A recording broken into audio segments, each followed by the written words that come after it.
Hello everyone and welcome to lecture 24 of the Coffee Break programming course. And in today's lecture we will look at the control flow commands. So we will see what is the control flow actually, and then we'll talk about the command execution order, and we will see some control flow commands. So let's start with the first question here. What is the control flow actually? And the answer is actually very straightforward. The control flow is the command execution order, or the sequence in what we execute the commands of our algorithm. And then again, we have to think about two things. If we think about this sequence, this order of command execution, the first thing is, how does this order arise? So who creates that order? And of course, the control flow or the sequence is created by us being the algorithm developers. So we, as the developers of our algorithm, we think of the sequence of the commands, in what sequence the commands should be executed. Of course, it's our task to think about it. And then comes the execution. And the execution is of course done by the performer, as we have always talked. And the control flow is then obeyed by the performer. So performer just obeys the control flow, the execution sequence, and performs the commands, executes the commands in just that order as we have specified.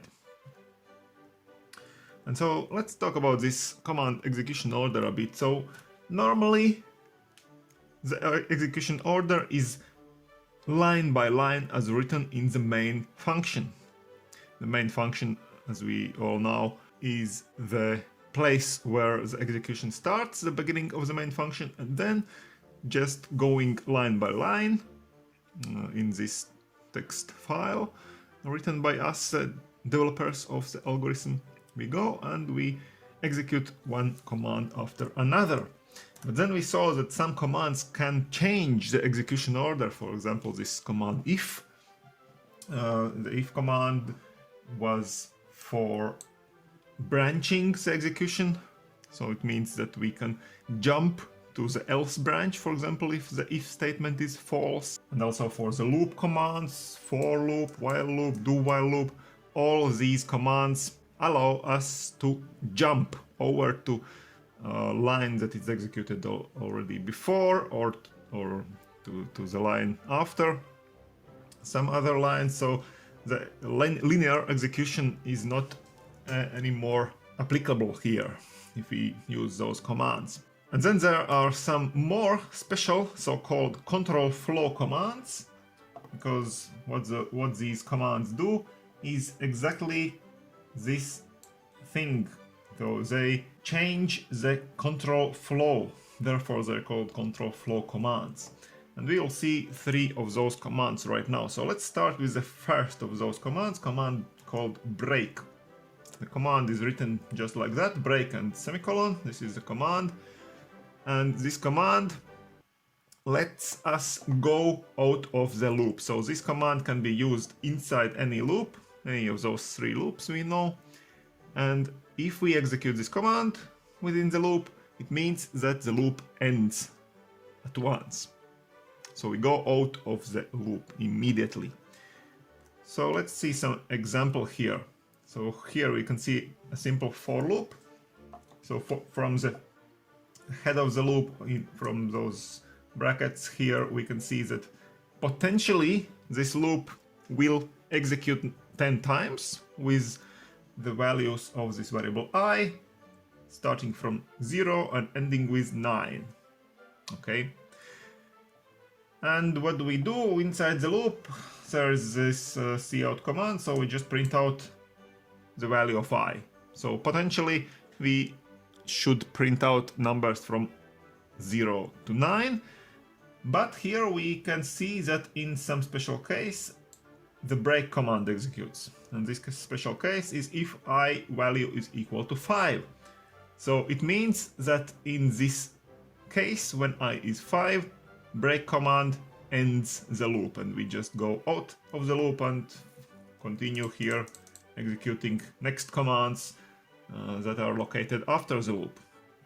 And so in this case, we only print out numbers from 0 to 4, because when I becomes 5, we execute the break command and we don't get to this printing line with the value of 5 because the for loop ends.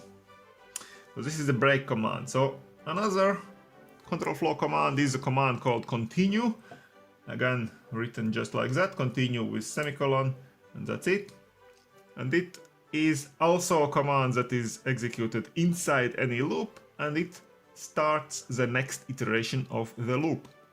So not ends the loop, but starts the next iteration. So ignoring everything that is maybe written after this command till the end of the loop body, just starts at once the next iteration of the loop. So let's see the same example here, the same for loop with the same head here.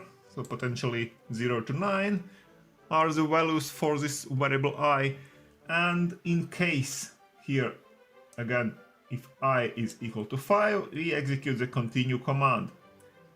So continue command means that we start the next execution of the loop and we don't get to this printing line here.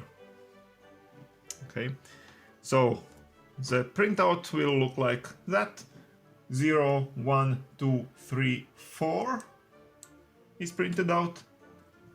And then when I is equal to 5, continue command executes and we immediately start the next execution. We don't get to the printing of 5 here. So 5 is not printed out, but then the next execution starts with I value of 6, and again we go to the printing line because this continue doesn't execute anymore, and we print out from 6 to 9 as normally in this case. So this is the continue command. And finally, the third command from those control flow commands is the command goto. This is actually not a full syntax here, goto, and here we should write something else in here, but I'll say right now why I haven't written it correctly here. So normally this goto command allows us to jump to an arbitrary line of code. So we provide the line of code here and we jump to that line of code, but the big but here is that it is not recommended to use this command at all, at any times actually, because it raises some uncertainty about the semantics. For example, if we jump inside the loop body, what does it actually mean? Okay, there should be some semantics. It also makes the code unreadable, messy. The spaghetti code is what it's called when we use the goto command. It also complicates the debugging of the code. It's very hard to find errors in such a code, and overall it's considered to be a bad programming style. So the conclusion is to not use this command. You can know that this command exists, but please forget about this command and don't use it in your programs. Okay.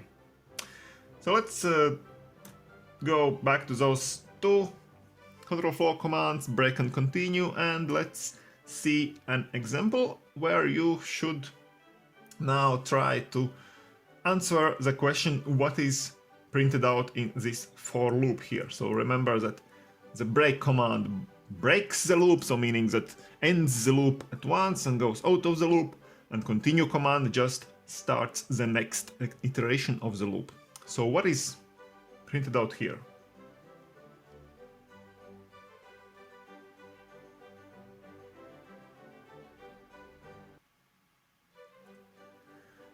So first things first, so from the head of the body here we can see that again the potential values for the variable I is from 0 to 9 again.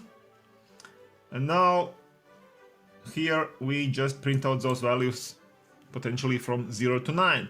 But of course, break and continue commands, if executed, changes this printout, and first of all, break command means that if I is greater than 6, then we just end everything. The for loop ends.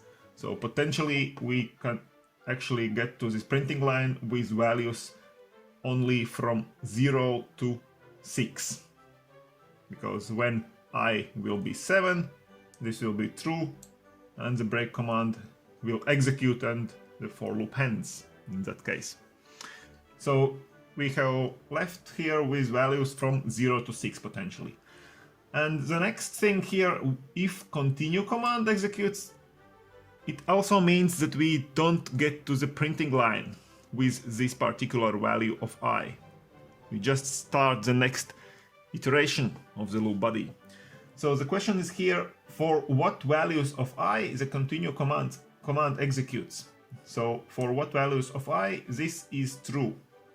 And this is maybe a tricky question here, because you might think that I divides by 2 is true. If I divides by 2, then this is true, but it is not the case here, because as you can see, here is the arithmetic expression.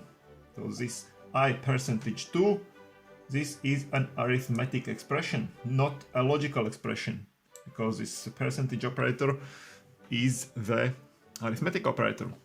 And as we should remember, if we write something like that, any arithmetic expression actually, for example, where the logical expression should be in the brackets for the if command, for example.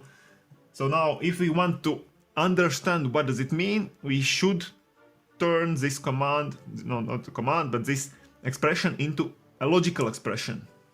And how do we do that? We just write at the end not equal to 0. This works for any case, for any arithmetic expression. Any arithmetic expression can be turned into the logical expression like that.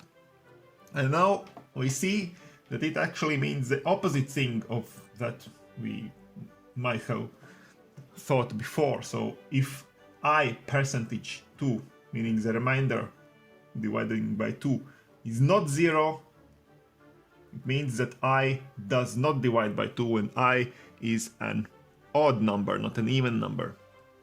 So for odd numbers, this is true in brackets, and for odd numbers, therefore, executes this continue command, and for odd numbers, we don't get to the printing line here.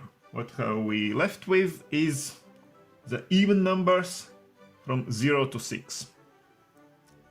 Only with those numbers we can get to this final line of the for loop where something is printed out. So 0, 2, 4 and 6 is printed out in this case.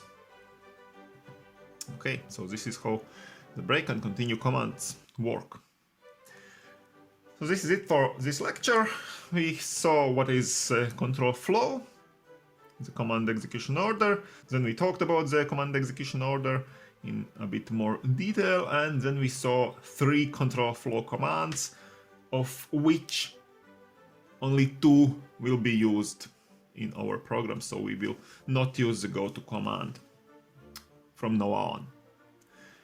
So tomorrow will be a homework for this lecture. Please try to do it by yourselves, and there will of course also be a solution.